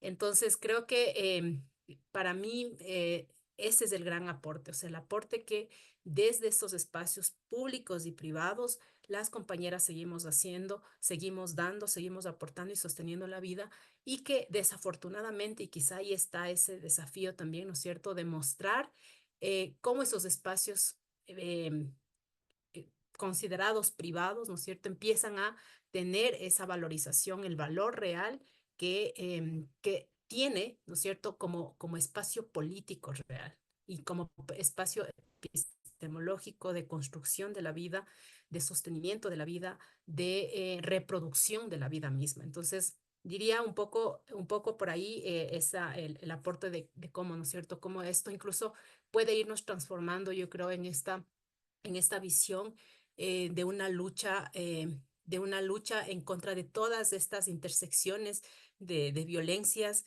que vivimos, ¿no es cierto?, nosotros como mujeres, y también en muchos casos hombres racializados. Y eso lo estamos viendo claramente en el contexto actual de nuestro país, donde la violencia criminal transnacional está azotando gravemente a los territorios y no solamente a los cuerpos de mujeres racializados, sino también de hombres racializados. Entonces creo que podemos ir, digamos, viendo también, desramificando estas discusiones y estos debates que digo, no siempre como entre lo público y lo privado. Y también yo diría, el aporte desde esta visión nuestra es lo comunitario. O sea, cómo se mueve en lo comunitario el papel sí, el papel de los hombres y de las mujeres. Hasta ahí.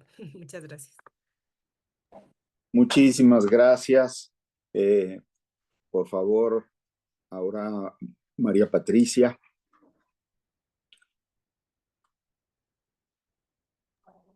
Sí, pues en relación a la pregunta, yo más bien plantearía que cuál sería el impacto de las luchas de las mujeres, porque no es solamente una lucha, sino son muchas luchas y de distintas mujeres. Entonces yo creo que cada una de esas luchas han abonado a que muchas de nosotras hagamos hoy en día cosas que no se nos permitía o no se nos reconocía o no estaba nuestra posibilidad de hacerlo 20, 30 años. O incluso hay cosas que hasta hoy en día no se nos permite. Y tal es el caso, digo, del tema, por ejemplo, primeramente, el decidir con quién casarse, el decidir cuántos hijos tiene, o sea, esa es parte de una lucha de unas mujeres que han estado peleando ese derecho y que de algún modo ha llegado a nuestras comunidades y quienes ha coincidido con ese pensamiento lo han retomado y ha fortalecido esa manera. Pero también hay otras mujeres que están peleando luchando para que se reconozca el derecho al acceso a la tierra.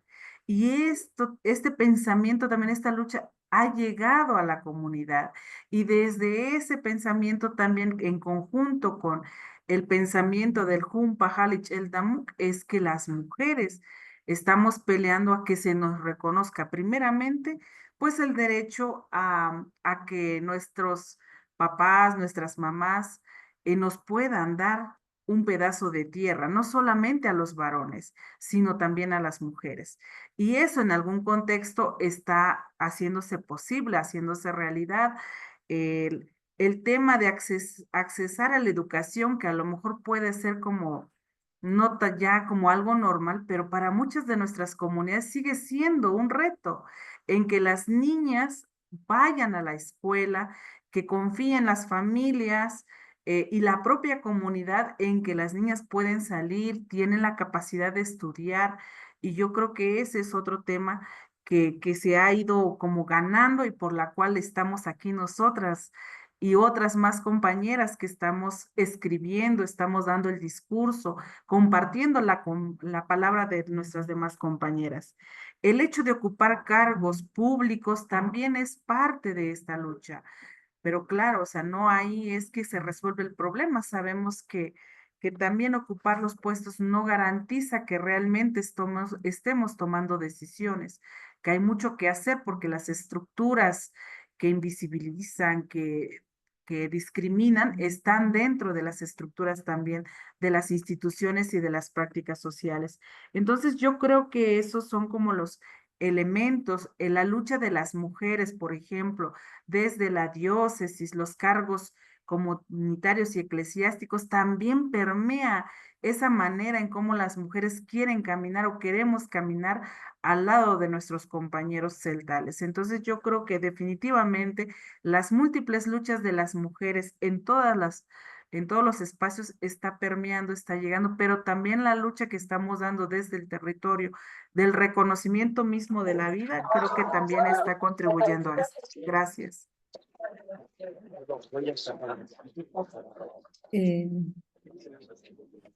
Creo que el Observatorio de Derechos Humanos tiene abierto su micrófono. Ya sé. Xóchitl, adelante, por favor. Como te quedó el privilegio de ser la última, te pediría si anuncias también cómo planteamos la siguiente pregunta. Sí, gracias. Ustedes quizás ya han escuchado en otras ocasiones cuando digo que la primera vez que me reconocí políticamente como mujer fue cuando las mujeres zapatistas hicieron la aparición pública el 1 de enero del 94 y las comandantas tomaron cabeceras, dirigieron cabeceras, las mayores, la mayor Ana María y muchas de las mujeres que habíamos conocido y vivido oportunidades antes, declararon la guerra al gobierno mexicano. Y en ese momento, gracias, observatorio, en ese momento yo me miré a mí misma y como en un espejo me reconocí mujer. Digo, es muy tardío, ¿verdad? 1994, pero mujer en el sentido político, de una capacidad de conectar con otras mujeres para tener una misma lucha, en el sentido que decía Cise, somos mujeres que luchan. Y ahí me hace mucho sentido lo que nos han enseñado las zapatistas. ¿Se acuerdan cuando nos convocaron al encuentro de mujeres que luchan? En el 2017 nos convocaron y el evento, el primer encuentro se hizo en 2018. No nos dijeron vengan feministas, vengan profesionistas, vengan trans lesbo feministas, vengan mamás. Nos dijeron convocamos a las mujeres que luchan. Y ahí volvió a haber un sentido profundo para mí de esa manera inclusiva de abrazarnos a todas. Esto por la pregunta de cómo es que las luchas de los pueblos originarios a través de sus mujeres nos han tocado.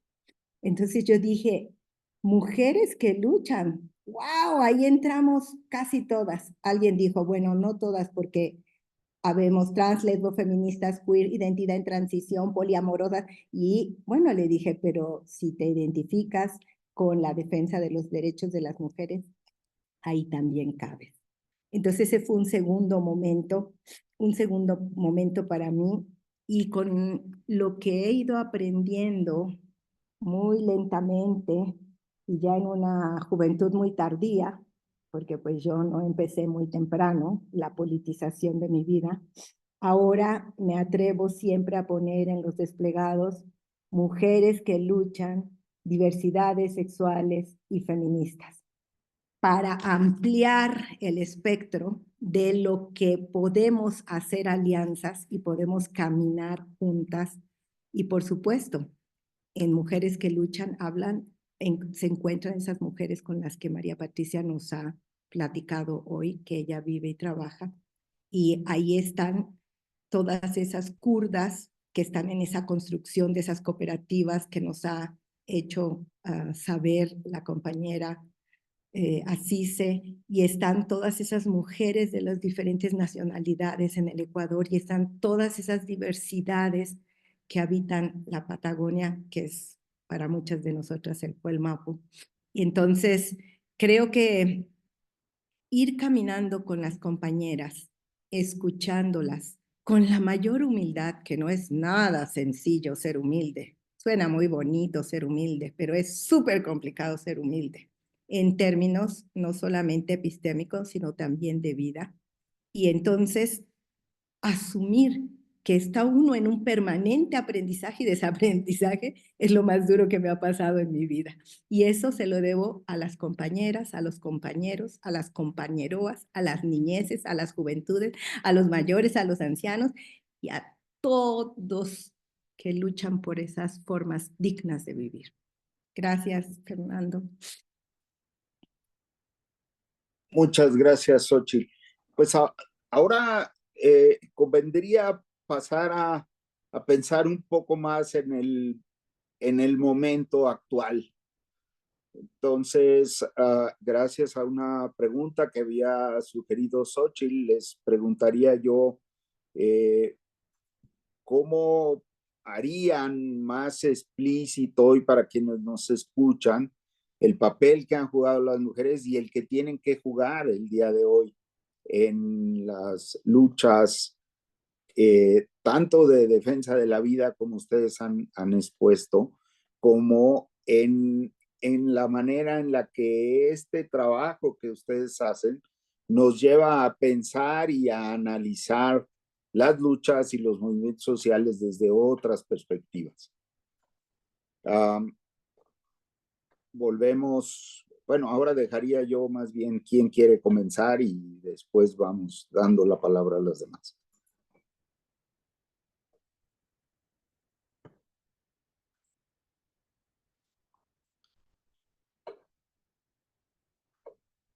No sé. Bueno, pues como no, Adelante, muy bien. como una, Gracias. muy bien. Pues yo creo que parte pues como decíamos, el aporte, la lucha, o sea, la lucha creo que tiene que ver con la reproducción del saber y del conocimiento de lo que ha mantenido la vida. O sea, pienso, por ejemplo, para el pueblo tzeltal. O sea, el pueblo tzeltal y los pueblos, así como los demás pueblos en América y en el mundo, es que su existencia está basada en el hacer del día a día, desde justamente el conocimiento que implica conocer, hacer la milpa, hacer el frijol, hacer la tortilla, hacer el pozol, hacer como esos elementos que configuran la existencia y el modo de vida, que es un pensamiento especializado en tanto es producto de los siglos de hacerlo, ¿no? Entonces, ¿cómo que busquemos pues valorizarlo en el sentido de que hoy en día, si ese conocimiento llega a desaparecer, como lo que pues vamos viendo, o sea, el pensamiento que nos engloba, el acontecimiento que está pasando en el mundo global, todo eso, la migración, pues no ayuda a que el pensamiento siga. O sea, hoy en día sabemos que el campo sigue en abandono, o sea, se sigue abandonando. Entonces, eso imposibilita pues continuar la reproducción de la vida de los pueblos. También, pues, o sea, los pueblos están dentro de un contexto de violencia y de marginación, de abandono. Digo, muchas de estas comunidades de las que pues luchan en su acción cotidiana, pues tienen dificultad en acceder a los servicios médicos, a buenos servicios, a los sistemas educativos, a los sistemas, pues, o a los programas y apoyos. Entonces, ¿cómo esto, pues, tiene que cambiar para que realmente los pueblos vivan en situaciones de dignidad y de justicia? O sea, que realmente hay una igualdad en las condiciones de vida? Y yo creo que en medio de eso, pues, están justamente los elementos que ya decíamos, en el marco o dentro de lo que es el sistema del alcoholismo, la drogadicción, que son elementos que vulneran a nuestras comunidades, que vulneran nuestra existencia. Entonces yo creo que son como los elementos, son problemas actuales que siguen cercando a nuestras comunidades y que se tienen que, pues tenemos que tenerlo muy presente para poder seguir organizándonos y uniéndonos en un solo frente. Y digo la unidad porque también otro problema constante, y creo que tiene que ver con lo que hemos dicho, es que al ser de la comunidad tampoco negamos de que existe una situación de divisionismo y de conflicto interno, producto de elementos también intereses externos políticos y cómo eso pues impide que caminemos no fácilmente. Sabemos que pues entonces tenemos un camino largo todavía que seguir haciendo para que pues se reconozca nuestra existencia y sobre todo el aporte de las mujeres en esta construcción de la sociedad pues equitativa. Muchísimas gracias. ¿Quién quisiera aportar a esto? Adelante, Claudia, por favor. Bueno, sí, yo estaba Después de... pensando un poco, ¿no? Esa idea de qué del texto que nos tocó pensar hace 2 años largos, o empezar a pensar hace 2 años largos, tiene pertinencia para la actual coyuntura. Y yo tendría que decir que desgraciadamente todo lo que me preocupaba entonces se ha exacerbado en mi país. Triste decirlo, ¿no? Estamos ahora con una administración, la de Milei, que en realidad es un megáfono que amplifica y vocifera de manera mucho más cruel lo que veníamos identificando como episodios relativamente, ¿no? Esporádicos, ¿no? Entonces estamos en un contexto de una presidencia que ha tornado completamente relevante en términos prácticos el Instituto Nacional de Asuntos Indígenas, que ha derogado leyes que suspendían los desalojos de las tierras comunitarias, y casualmente se han activado juicios que estaban de alguna manera en suspenso. Estamos en estos días asistiendo a procesos de desalojo y desalojo de lo que eran las recuperaciones comparativamente recientes, pero otras que quizás tienen 20 años. Se han reactivado los juicios en un contexto de un gobierno federal, pero algunos gobiernos provinciales que acuerdan que lo que están proponiendo es revisar retrospectivamente todas las políticas indigenistas del país, timoratas y escasas como ellas han sido, ¿no?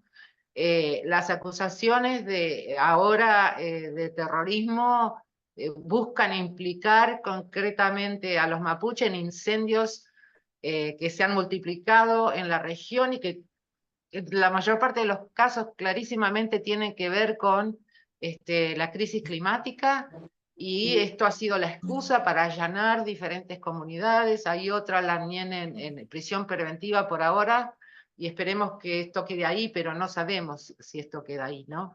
Así que yo creo que hay dos cuestiones de esta administración terriblemente peligrosas y ofensivas para los derechos indígenas, ¿no? Primero, que los recursos naturales son un bien a explotar sin reparos para encontrar soluciones económicas para el país, cuando los pueblos vienen luchando para defender la MAPU, y una idea decimonónica que reconocer derechos diferenciados a ciertos sectores o por su opción sexoafectiva o por ser indígenas es una discriminación, ¿no? Un concepto bien del siglo XIX.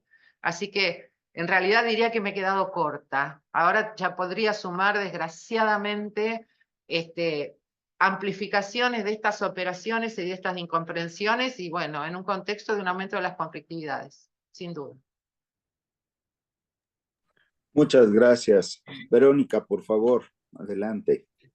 Sí, siguiendo un poco con la línea de Claudia, yo creo que no ahora, pero desde antes, estamos frente a una crisis civilizacional, o sea, profunda y que se va profundizando, ¿no? Y Ecuador creo que es parte de eso.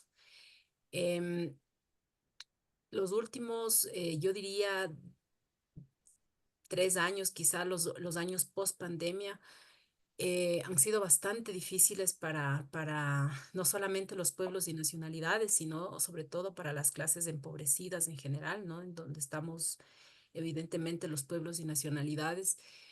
Em, y todo, ¿no es cierto?, frente a esta idea de desarrollo que tenemos, ¿no? Que no está basado en el summa causa y en el agi causa y de todos y de todas, sino en lo que una compañera socióloga acá ecuatoriana llama el necrocapitalismo, ¿no? Estamos en una fase en donde el capitalismo em, ya no está como agonizando, dice Natalia Sierra, ¿no? Y en esa agonía, eh, los cuerpos racializados que siguen siendo descartables, ¿no es cierto? Son los que llevan la peor parte. Entonces, en ese sentido, creo que esta visión o esta filosofía, esta epistemología comunitarista, que cuando escucho a María Patricia, me reflejo mucho en eso, ¿no? En cómo el cuidado de la milpa, el cuidado, en nuestro caso, de nuestras chacras, ¿no? Pero no solamente, digamos, desde ese cuidado, sino también desde la reproducción de todos nuestros principios epistemológicos de vida basados no solamente en la acumulación, ¿no es cierto? Y en y en esta visión consumista que devora y que propone, ¿no es cierto?, el capitalismo. eh, el comunitarismo va en contracorriente a eso. Y creo que frente a todo lo que estamos viviendo, que no son como cuando se habla de crisis civilizacional, estamos hablando incluido, ¿no es cierto? Y sobre todo de la crisis climática que estamos viviendo, ¿no? Y que eso conlleva, digamos, a entender la universalidad o la pluriversalidad, como lo menciona Xóchitl, ¿no? Desde la interrelacionalidad. Y a partir de esa interrelacionalidad, la filosofía de los pueblos originarios brega, propone, ¿no es cierto?, la reciprocidad. No propone la competitividad, no propone el productivismo, sino la reciprocidad, que en términos quichuas, que seguramente en el central también hay el randi-randi, ¿no? O sea, cómo a partir de esa visión podemos realmente, y no solo que podemos, sino que deberíamos como civilización, tanto a nivel global como a nivel local, buscar otras formas de relacionarnos, no solamente con la naturaleza, sino también entre nosotros, entre las tantas humanidades que somos, ¿no? Entonces, creo que en ese sentido, hoy más que nunca, o quizás siempre, hoy como siempre, ¿no es cierto? Estas otras filosofías que surgen en el sur global son más que necesarias, urgentes, ¿no? Son urgentes y en eso, digamos, esa es la lucha que dentro del movimiento, de los movimientos sociales y del movimiento indígena sigue siendo presente frente a las medidas políticas y económicas que se dan dentro de nuestro país. Nuestro país en este momento es concebido como un narcoestado, ¿no? Y concebido como un narcoestado, entonces estamos en una crisis tremendamente profunda que muchos de nosotros y nosotras ni siquiera dimensionamos que estamos viviendo eso. Y eso realmente coloca en un gran riesgo a la mayoría de la población empobrecida, racializada, ¿no es cierto?, periferizada, excluida históricamente. Entonces, creo que en estos espacios de crisis es donde debe surgir, como leía también ya con la ascensión de Trump, ¿no es cierto?, que también es una gran amenaza global, ¿no? Cómo la solidaridad, la reciprocidad se contrapone a todo ese, a todas a esa clase empresarial, mundial, global, que nos está realmente confrontando, ¿no? Y que desafortunadamente, por ejemplo, en el contexto ecuatoriano todavía no salimos de esa pugna, ¿no? Y no sabemos que arriba hay un poder global económico que sigue sosteniendo y que va a seguir sosteniendo a los poderes económicos burgueses y elitistas de nuestros contextos, ¿no? Entonces creo que en esa brecha, ¿no es cierto?, el comunitarismo sigue siendo una opción que desafortunadamente tiene poco eco, ¿no? Sin embargo, la lucha está ahí y la esperanza no decae y la construcción del Estado plurinacional a partir del comunitarismo sigue siendo una opción frente a esta crisis civilizacional. Muchas gracias, Verónica. Así es, por favor. Sí, muy breve también. Yo comento, pues no sé qué cómo será breve, porque yo cuando escribí el artículo y hice mi investigación, la situación de Medio Oriente era otro y ahorita es otra cosa, ¿no? El de después de 13 años sostener como un gobierno autoritario ahí en Siria, y de repente como en una semana sacaron y que cambiaron muchas cosas en Medio Oriente a través de, digamos, el cambio de gobierno de Siria que empezó, digamos, con el genocidio de Gaza, ¿no? Digamos, ese proceso está conectado y que pues está naciendo. Micrófono, observatorio. Sí, y están haciendo, digamos, un nuevo proceso, ¿no? Muchas veces como que pues la gente cuando mira a Medio Oriente dice como de, pues, ahí está pasando cosas, pero no nos entendemos, ¿no? De verdad que los pueblos de ahí también nos hace difícil entender, porque yo creo que también como las luchas hemos quedado como mucho a mirar hacia el territorio y quizás dejar un poquito a la vista de entender qué está pasando en global y cómo el territorio es como son parte de ese cambio global, ¿no? Entonces, en ese sentido, yo creo que pues los siglos que se fueron definidos por colonización, luego por guerras mundiales, etcétera, hoy estamos viviendo en un nuevo siglo que donde hay, digamos, un cambio de una forma de hegemonía, ¿no? Como hasta ahora la hegemonía del capitalismo que hemos vivido a través de, digamos, a Occidente, a través de, digamos, a la de Estados Unidos, como de la caída de URSS, etcétera, pero ahorita como que pues ahí ya enemigos se convirtieron amigos y que están atacando a los pueblos, ¿no?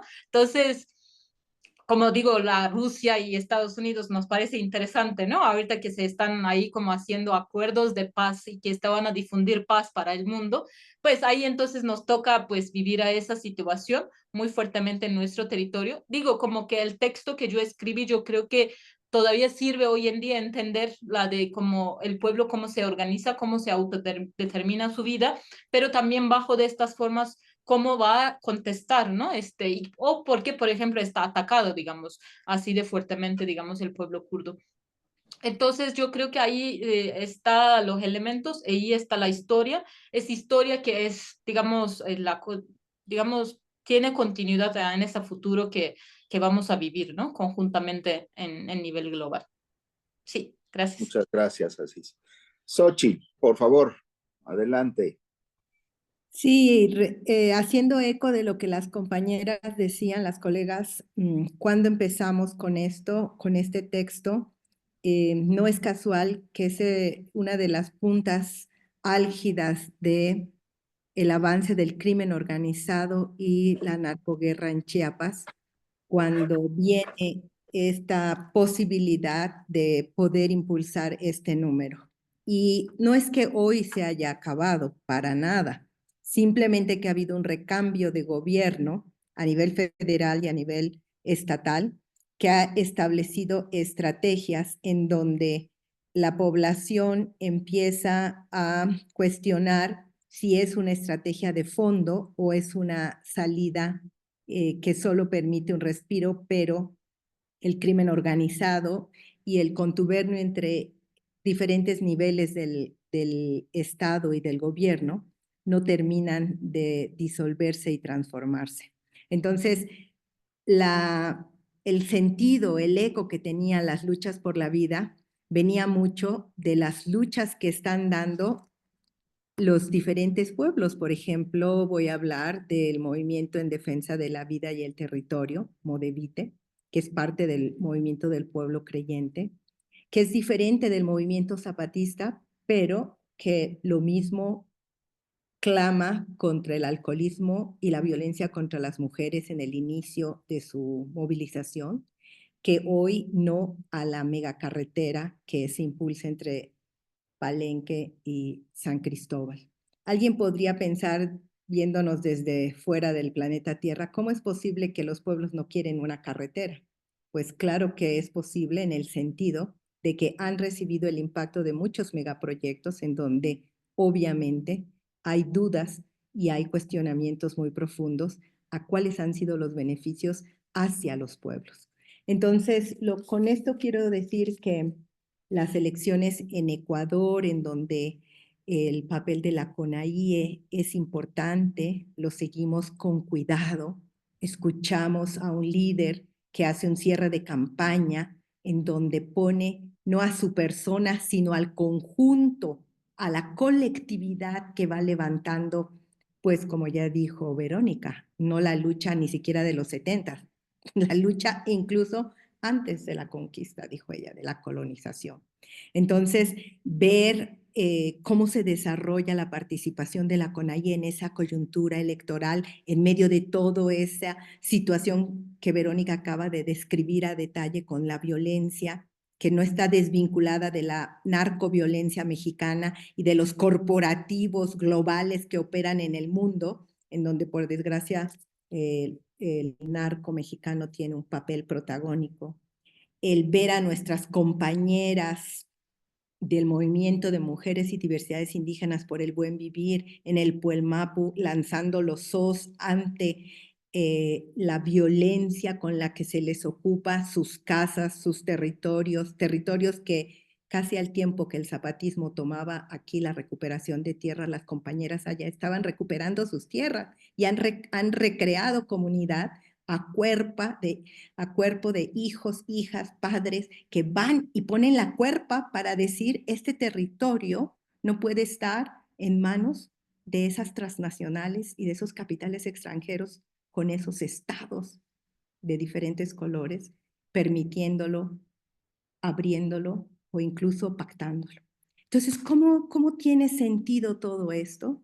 ¿Cómo todo esto nos motiva a cuando llega Fernando a una reunión del aniversario del CIESAS y nos invita al comité organizador del aniversario del CIESAS y dice, aquí está la revista y propongan números. Y ¡ting! Automáticamente empezar a hacer los enlaces con los amores y los afectos que nos unen a las que estamos acá y a las luchas que están acá y las que no están acá.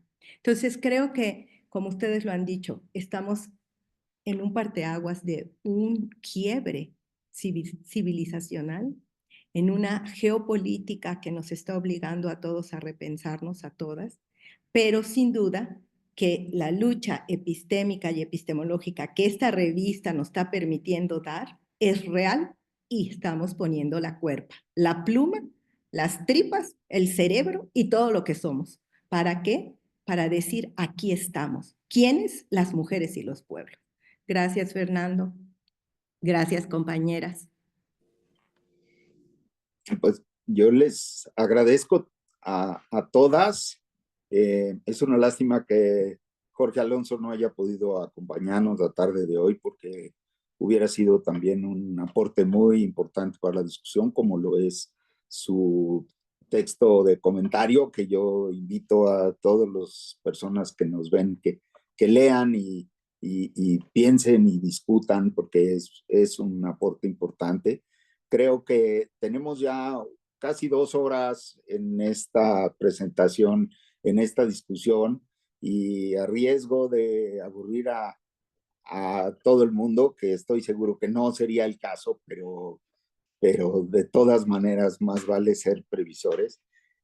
Quisiera yo comenzar por agradecerles a toda su participación, sus aportes, sus ideas, y desde luego, como ahora Xochitl decía, la oportunidad de haber contado con una colección de textos para un número temático de la revista.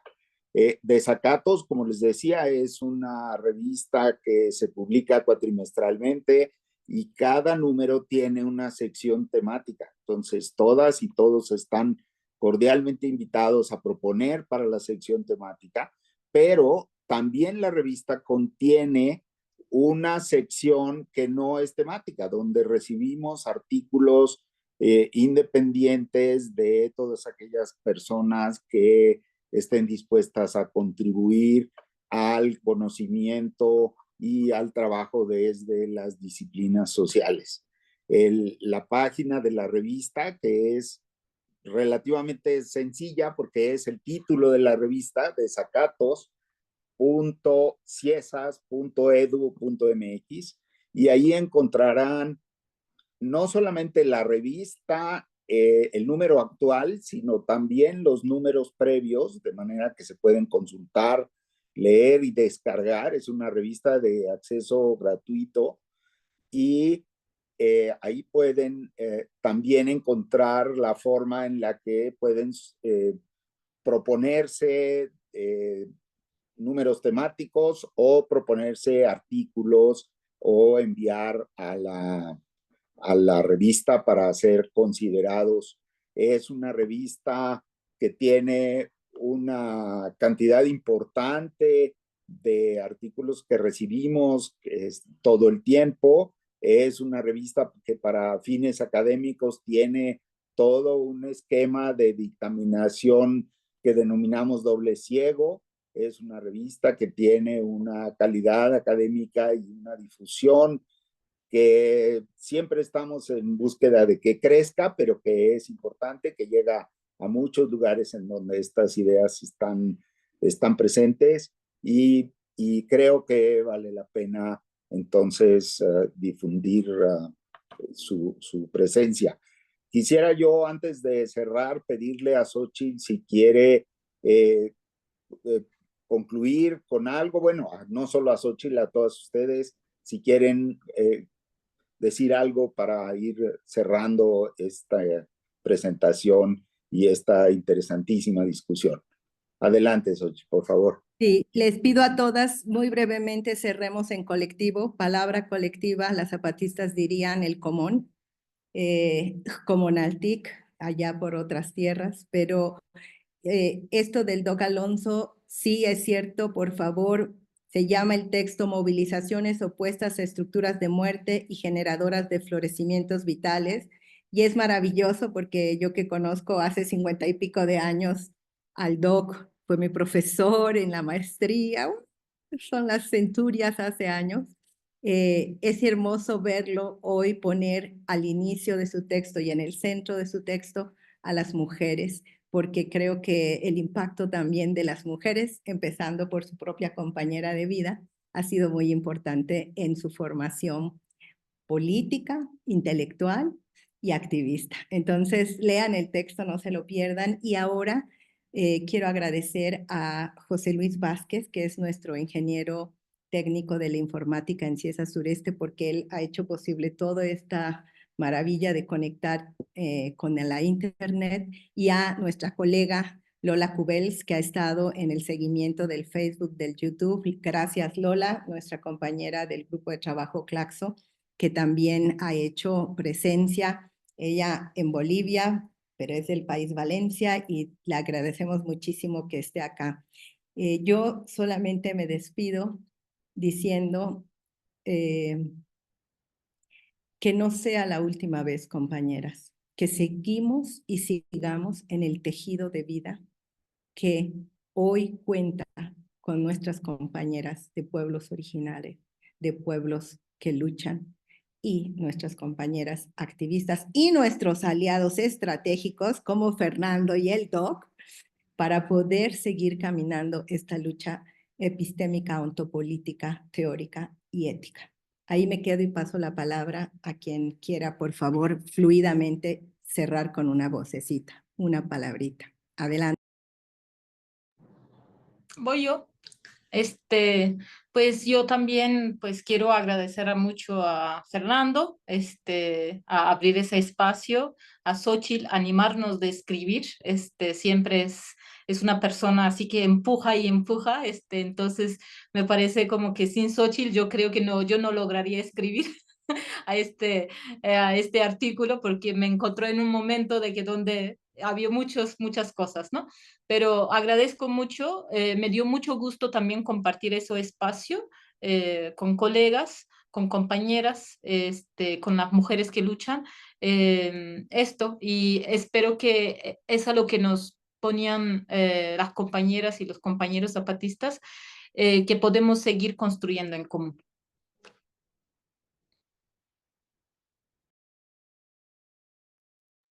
Bueno, y además de agradecer también, por supuesto, saber que estaremos juntas en tiempos difíciles que se vienen y ojalá también en tiempos alegres, ¿no? Eso es lo que parece que tenemos por delante. Tiempos difíciles también. Sí, bueno, de nuestra parte, Yupay Chani, Yupay Chani por el espacio, por este esfuerzo también colectivo, ¿no? Me gustó mucho lo que decía Xóchitl, ¿no? Que lo personal es colectivo y lo colectivo es personal. Entonces creo que eso refleja esta minga que hemos hecho para que la revista salga, pero más que la revista, ¿no es cierto? O lo que escribamos es visibilizar y juntarnos, ¿no? Juntarnos, tejernos, porque creo que si algo hemos aprendido de todos estos años y siglos de lucha, resistencia y propuesta, es que la unidad y la organización es el único camino para la consecución de nuevos amaneceres, de nuevos espacios en donde todos y todas quepamos en los distintos mundos que somos, como dicen los propios zapatistas, ¿no? Entonces, Yupay Chani, y seguimos tejiéndonos. Bueno, pues también agradecerles a cada una de ustedes, compañeras, también al compañero Fernando, por la oportunidad, y realmente, como dice Asís, a Xóchitl, por no dejarnos ahí, sino que invitarnos a la escritura, que no es fácil porque no estamos acostumbradas, o en mi caso, mucho a dedicarme al 100% de mi existencia, pero en la medida de lo posible lo hacemos, y pues al final eso, el escribir es una lucha para dar a conocer nuestra palabra, nuestra voz, y que eso es una lucha histórica que lo hemos peleado en los distintos espacios de dar nuestra voz, de que ahora sí podamos tener esa oportunidad de ser escuchadas, ser interpeladas y dialogar con todos y cada uno de ustedes. Poco la vuelta pisilic y antocar. Pues, muchísimas gracias a todas, muchísimas gracias Lola Wells por el apoyo y el compañero de José Luis, sistemas, José Luis. José Luis, es que no veo su nombre ahí. Les agradezco muchísimo su participación, espero que, muchas gracias José Luis, y que vaya muy bien, que fluya muy bien esta revista, está lista para que todo el mundo pueda tener acceso a ella y espero que tenga muchísimo éxito porque los textos son muy importantes. Muchísimas gracias por su contribución. Hasta pronto. Bye. Chao, chao. Chao.